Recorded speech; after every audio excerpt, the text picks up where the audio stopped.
الحمد لوليه والصلاة والسلام لأهله أما بعد فأعوذ بالله من الشيطان الرجيم بسم الله الرحمن الرحيم وسارعوا إلى مغفرة من ربكم وجنة عرضها السماوات والأرض أعدت للمتقين آمنت بالله صدق الله العظيم قال النبي صلى الله عليه وسلم لو كان لابن آدم واديا من ذهب أحب أن يكون له واديان أو كما قال عليه الصلاة والسلام. میرے نہایت واجب الاحترام بزرگوں، دینی ایمانی بھائیوں، میں نے اللہ کی حمد اور نبی پاک صلی اللہ علیہ وسلم پر درود و سلام کا نذرانہ پیش کرنے کے بعد قرآن کریم کی ایک آیت اور نبی پاک صلی اللہ علیہ وسلم کا ایک فرمان آپ کے سامنے پیش کیا ہے. رب العالمین سے دعا ہے کہ رب العالمین مجھے صحیح بات کہنے کی اور اس پر عمل کرنے کی اور ہم سب کو صحیح سمجھنے کی سعادت بخشے. میں گفتگو کی ابتدا اس جملے سے کرنا چاہتا ہوں کہ جب انسان اور خصوصاً مسلمان اللہ کی ربوبیت کو، اس کی شان کو، اس کی عظمت کو، اس کی نشانیوں کو، اس کی نعمتوں کو، اس کے انعامات کو، اس کے اکرامات کو جب غور سے دیکھے گا تو دل کے اندر یہ داعیہ پیدا ہوگا کہ جس پروردگار کی نعمتیں دن رات استعمال کر رہے ہیں، جس اللہ کے اکرامات کے تحت زندگی گزار رہے ہیں، جس اللہ کی نشانیاں اپنی آنکھوں سے دیکھ رہے ہیں، جس کی قدرت کی بڑی نشانیاں ہم جس کا مشاہدہ کر رہے ہیں، تو ہمیں چاہیے کہ ہم اس پروردگار کے سامنے سر بسجود ہوں، ہم اس اللہ کے سامنے سجدہ کریں، ہم اس اللہ کی عبادت کریں، ہم اس اللہ کی نعمتوں کا شکر ادا کریں. یہ داعیہ انسان کے اندر پیدا ہوتا ہے جب وہ اللہ تبارک و تعالیٰ کی نعمتوں پر، اس کے اکرامات پر، اس کی نشانیوں پر، اس کی عظیم قدرتوں پر جب غور کرتا ہے تو یہ داعیہ پیدا ہوتا ہے. یہ داعیہ کبھی کبھی پیدا ہوتا ہے، جذبہ یہ کبھی کبھی پیدا ہوتا ہے، اور جب یہ جذبہ پیدا ہو تو فوراً اس جذبے کے مطابق عمل کر لینا چاہیے، کیونکہ یہ جذبہ اللہ کی طرف سے ایک مہمان بنا کر بھیجا گیا ہے. مہمان بنا کر دل کے اندر یہ بات ڈالی گئی ہے کہ تم اللہ کے لیے اس وقت یہ کام کرو، اور اگر وہ کام وقت پر نہیں کیا گیا تو سمجھ جائیے کہ ہم نے اس مہمان کی ناقدری کی ہے، اللہ کے اس مہمان کی ہم نے توہین کی ہے،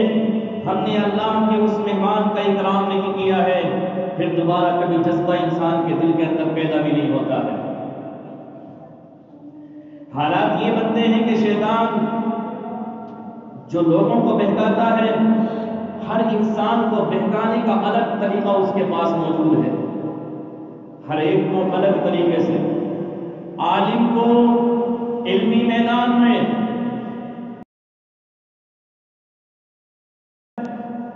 اور ایک عام آدمی کے دل میں یہ بات ڈالتا ہے کہ تم نماز کا انکار مت کرو، تم قرآن کا انکار مت کرو، تم دین کا انکار مت کرو، لوگوں کی دعوت کا انکار مت کرو، لیکن ہاں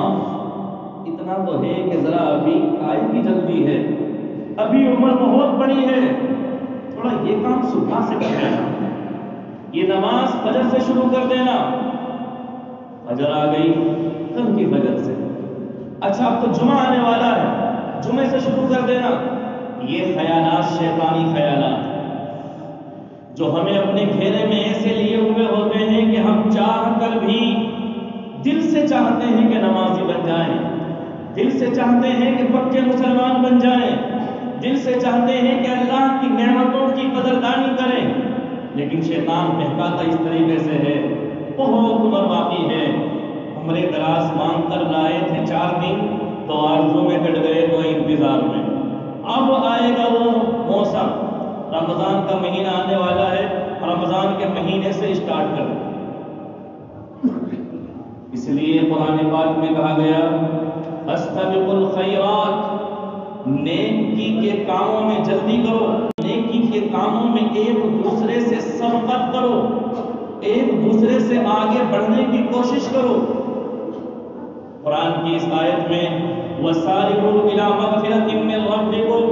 اپنے پروردگار کی مغفرت کی طرف دوڑنے میں جلدی کرو، وَجَنَّةٍ، اور جنت کی طرف دوڑنے میں جلدی کرو، عَرْضُهَا السَّمَاوَاتُ وَالْأَرْضُ، اس کی چوڑائی آسمان و زمین یا اس سے بھی کہیں زیادہ ہے، أُعِدَّتْ لِلْمُتَّقِينَ، وہ جنت متقی لوگوں کے لیے تیار کی گئی ہے۔ میرے بھائیوں، مسارعات کے معنی آتے ہیں کہ چلنے میں ایک دوسرے سے آگے بڑھنا، ایک دوسرے سے تیزی پکڑنا، باب مفاعلت سے باہم ایک دوسرے سے آگے بڑھنا اور آگے بڑھنے کی کوشش کرنا، اور یہی مسابقت کے معنی ہے کہ ایک دوسرے سے آگے بڑھنے کی کوشش کرنا، دوڑ لگانا، دونوں جملے قرآن کہتا ہے فاستبقوا الخیرات، نیکی کے کاموں میں ایک دوسرے سے جلدی دکھاؤ، ریس لگاؤ۔ یہ ریس لگانا برا نہیں ہے، لیکن ہماری ریس کہاں لگتی ہے؟ ریس لگتی ہے، ایک آدمی آیا، اس نے آواز لگائی عورتیں اپنے بالوں کو برباد نہ کریں، بال بہت قیمتی چیز ہے، ہم آپ کے بال 1600 روپے میں خریدیں گے کلو میں، 2000 روپے کلو میں آپ کے بال خریدیں گے۔ عورتوں نے اپنے اپنے بال پنیوں میں رکھنے شروع کیے اور 100 گرام 50 گرام 250 گرام کر کے بیچنے شروع کر دی۔ میرے زیادہ بال جھڑتے ہیں، میں زیادہ بیچوں گی، میرے بچے زیادہ کہتے ہیں اپنی آپ کے تو بال اتر ہی نہیں رہے ہیں، اور وہ آتا ہے 1500-1600 روپے کلو خریدنے کے لیے۔ کبھی تو ہماری کوشش یہ ہوتی ہے، اور کبھی میں آپ کو بتاؤں کہ یہ بال کا بیچنا انسان کی مسلمان کے لیے قطعاً حرام ہے۔ اللہ کی بنائے ہوئے ہیں، اس کے بندے ہیں، اور اس کے بندوں کو چاہیے کہ اس کی اطاعت اور اس کے احکام کے مطابق زندگی گزارے۔ تو میرے بھائیوں، یہ بالوں کا بیچنا جائز نہیں ہے، قطعاً حرام ہے، اس لیے اپنے اپنے گھروں میں یہ جا کر بتائیں کہ یہ بال جو وقتی طور پر ہمیں لالچ دے دے کر چند ٹکوں کے لیے، کیا ایسا تو نہیں کہ جو نبی پاک صلی اللہ علیہ وسلم نے 1450 سال پہلے فرمایا تھا بادروا بالاعمال الصالحہ، لوگوں نیک عمل کرو، فتکون فتن کقطع اللیل المظلم، فتنے ایسے آئیں گے جیسے اندھیری رات کے ٹکڑے آتے ہیں، ہر اندھیری رات کا ایک ٹکڑا دوسری رات کے ٹکڑے کے مقابلے میں زیادہ گہرا اور زیادہ اندھیرا لے کر آتا ہے۔ ایسے ہی جب فتنے آنے شروع ہوں گے تو ایک کے بعد ایک فتنہ ایسے آئے گا جیسے کہ تاریخ کی رات کے ٹکڑے آیا کرتے ہیں، اور آپ نے فرمایا تھا یہ وہ دن ہوگا یمسی مؤمنا ویصبح کافرا، آدمی ایمان کی حالت میں شام کرے گا اور صبح وہ کافر ہو جائے گا، ویصبح مؤمنا ویمسی کافرا، صبح تو وہ حالت اسلام میں کرتا ہے لیکن شام کو وہ کافر ہو جائے گا۔ اور پھر آپ نے کیا فرمایا تھا یبیع دینہ بعرض من الدنیا، حالت یہ ہوگی کہ دنیا کی چند ٹکوں کے لیے آدمی اپنے ایمان کو اپنے دین کو بیچ دے۔ اگر ہم غور کریں تو یہ بات بھی اس کے اندر آ جائے گی، اور بھی بہت سی چیزیں اس کے اندر آ جائیں گی، چند ٹکوں کے لیے اپنے دین کو بیچ دے گا۔ کوئی حرام کام کرنا اور اس کے عوض پیسے لینا، کیا یہ دین کا بیچنا نہیں ہے؟ اور کبھی ہم مسابقت کرتے ہیں ایک دوسرے سے مال میں، جائیداد میں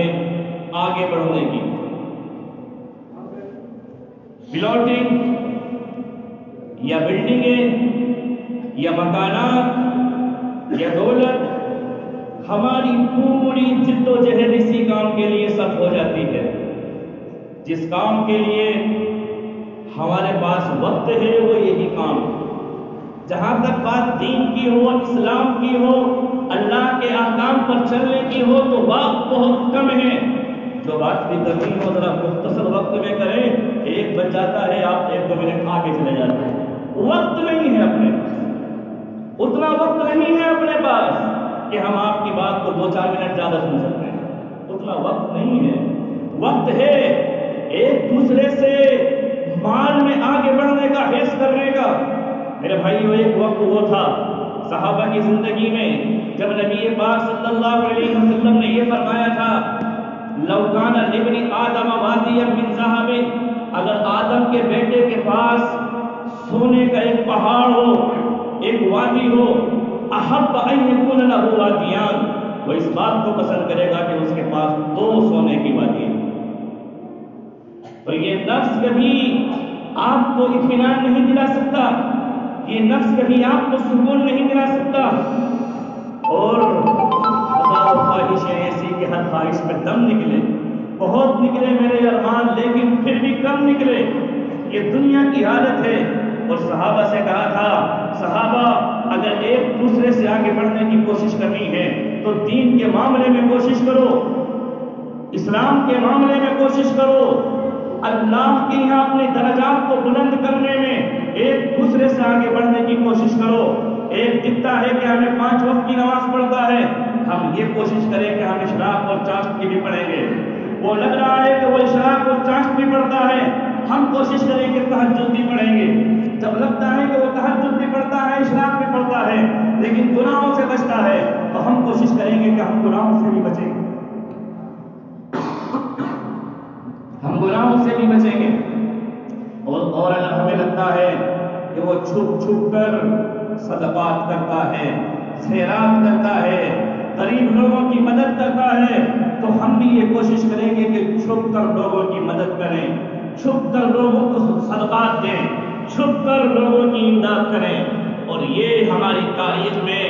ہمارے بزرگوں کی تاریخ میں، ہمارے صلحاء کی تاریخ میں، شہداء کی تاریخ میں، ہمارے صحابہ کی تاریخ میں، تابعین کی تاریخ میں، اور نبی پاک صلی اللہ علیہ وسلم کی پوری زندگی میں یہ کام تھا۔ لوگ مدد کرتے تھے، پتہ نہیں چلتا تھا مدد کس نے کی ہے، احساس نہیں ہوتا تھا کون کر کے گیا ہے۔ رات کے اندھیرے میں پتہ نہیں کون ہمارے گھر پر اتنا سارا سامان رکھ کر چلا گیا، چوکھٹ پر رکھ کر چلا گیا، کس نے مدد کی ہے۔ یہ وہ جذبہ تھا جس جذبے کے لیے حضرت ابوبکر جیسا عظیم الشان صحابی، حضرت عمر جیسا فاروق اعظم صحابی، جس جذبے کو حاصل کرنے کے لیے اور جس نیکی کو حاصل کرنے کے لیے ایک دوسرے سے آگے بڑھ جایا کرتے تھے، ایک دوسرے پر سبقت لے جانے کی کوشش کرتے تھے۔ ایک چھوٹا سا واقعہ ہے، غزوہ تبوک کے موقع پر، غزوے تو بہت سارے ہوئے ہیں، بہت تکلیفیں آئی ہیں، بڑی مشقتیں اٹھائی ہیں، لیکن یہ غزوہ ایسا تھا، قحط سالی کا موسم تھا، سخت گرمی تھی، لوگوں کے پاس کچھ نہیں تھا، ان کے پاس گھوڑے نہیں تھے، سامان نہیں تھے، اور تل ملاتی دھوپ تھی، اور وہاں کی ریتلی زمین اور ریت جب تپتی ہوئی دھوپ کے اندر پڑا ہوا ہو، اور جب سورج تل ملا رہا ہو، گرمی کی شدت انتہا کو پہنچ رہی ہو، تو ریت بھی اتنا گرم ہو جاتا ہے کہ اس پر پاؤں رکھنے کی ہمت نہیں ہوتی۔ ایسا سخت موسم، اور پھر جہاد کے لیے 1200 کلومیٹر صحرائی راستہ ہے، 1200 کلومیٹر صحرائی راستہ ہے جہاں پر جا کے جہاد کرنا ہے۔ آپ نے کھڑے ہو کر اعلان کیا، صحابہ جنگ کا موقع ہے، میں جانتا ہوں تمہارے پاس مال کی کمی ہے، میں جانتا ہوں تمہارے پاس سامان کی کمی ہے، میں جانتا ہوں تمہارے پاس گھوڑے نہیں ہیں، میں جانتا ہوں تمہارے پاس اونٹ بہت تھوڑی مقدار میں ہیں، لیکن آج میں اللہ کے دین کے لیے، اسلام کی سربلندی کے لیے، کلمے کے اعلان کے لیے آج کھڑے ہو کر میں تم سے یہ کہہ رہا ہوں کہ تم اللہ کے راستے میں اگر کچھ ہوگے تو میں محمد رسول اللہ جنت کی ضمانت دیتا ہوں، جو جس کے پاس سے دے کر آئے۔ غزوہ سخت ہے، اسلام کو بچانے کی بات ہے، مسلمانوں کے تحفظ کی بات ہے، قرآن کے تحفظ کی بات ہے۔ ایک نبی اپنی زبان سے اگر کہہ رہا ہے جنت کا وعدہ ہے، جنت مل کر رہے گی، تمام لوگ اپنے اپنے گھر گئے۔ اس وقت میں تیاریاں چل رہی تھی، ایک عورت اپنے بچے کو گود میں لیے بیٹھی تھی، اس کا خاوند شہید ہو چکا تھا، اس کا بڑا بیٹا شہید ہو چکا تھا، اس کا بھائی بھی شہید ہو چکا تھا، اپنے بیٹے کو گود میں لیے بیٹھی ہے، زاروں قطار ہو رہی ہے، ہائے کیا کرو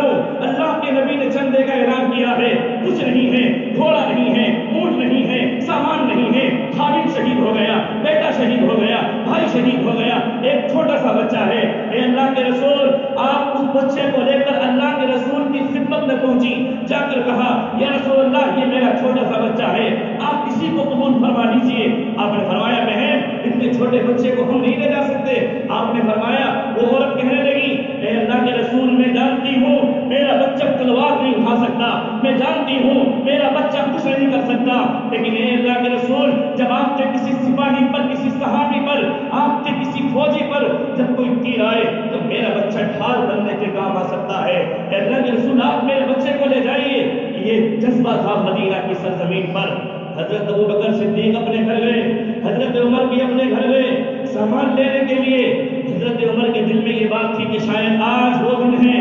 جب میری مالی حیثیت ابو بکر کی مالی حیثیت سے زیادہ ہے، آج وہ دن ہے کہ شاید میں نیکیوں میں ابو بکر سے بڑھ جاؤں گا، لیکن کیا معلوم تھا کہ کیا ہوگا۔ حضرت عمر آئے، سامان لے کر آئے، اللہ کے رسول نے پوچھا عمر کیا لائے ہو، کیا چھوڑ کر آئے ہو؟ فرمایا آدھا لے کر آیا ہوں، آدھا چھوڑ کر آیا ہوں۔ آپ نے برکت کی دعا دی، آپ نے عمر کے جذبے کو سلام کیا، آپ بہت خوش ہوئے۔ حضرت ابو بکر آئے، ابو بکر کیا لائے ہو، کیا چھوڑ کر آئے ہو؟ اے اللہ کے رسول سب کچھ باندھ لایا ہوں، کچھ نہیں چھوڑ کے آیا۔ پھر کیسے چلے گا؟ میں اللہ کو اور اس کے رسول کو اپنے گھر چھوڑ آیا ہوں اور جو کچھ تھا لے کر آیا ہوں۔ عمر سمجھ گئے کہ وہ بات پیسے کی نہیں ہوتی ہے، اللہ کی نظر میں حیثیت پیسے کی نہیں ہوتی ہے، حیثیت ہوتی ہے قربانی کی، جذبے کی، داعیے کی، اخلاص کی۔ سب کچھ لا کر رکھ دیا، اور آج عمر یہ محسوس کرتا ہے کہ جب تک ابو بکر زندہ رہیں گے ابو بکر کے اعمال کا مقابلہ میں نہیں کر سکتا۔ یہ وہ جذبہ تھا جو صحابیوں میں پایا جاتا تھا، یہ وہ جذبہ تھا جو نبی اکرم صلی اللہ علیہ وسلم بتا کر گئے تھے، یہ وہ باتیں تھیں جو آپ امت کو سمجھا کر گئے تھے کہ ایسا دور آئے گا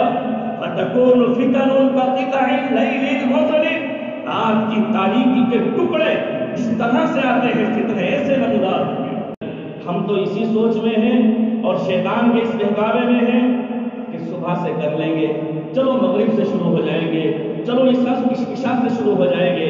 چلو جمعے سے شروع ہو جائیں گے۔ میرے بھائیوں ایسے ہوتے ہوتے گھڑیاں بیتتی ہیں، ایام گزرتے ہیں، ہفتے گزر جاتے ہیں، سالوں کی گردشیں ہو جاتی ہیں، لیکن اپنی اصلاح کبھی نہیں ہو پاتی۔ ہم جہاں پر تھے وہیں پر کھڑے رہتے ہیں، اور ایک مسلمان کے 2 دن برابر نہیں ہو سکتے، جیسا پہلے تھا ویسا ہی بعد میں رہے، بلکہ اس کو چاہیے کہ اپنے آپ کو نکھارنے کی کوشش کرے۔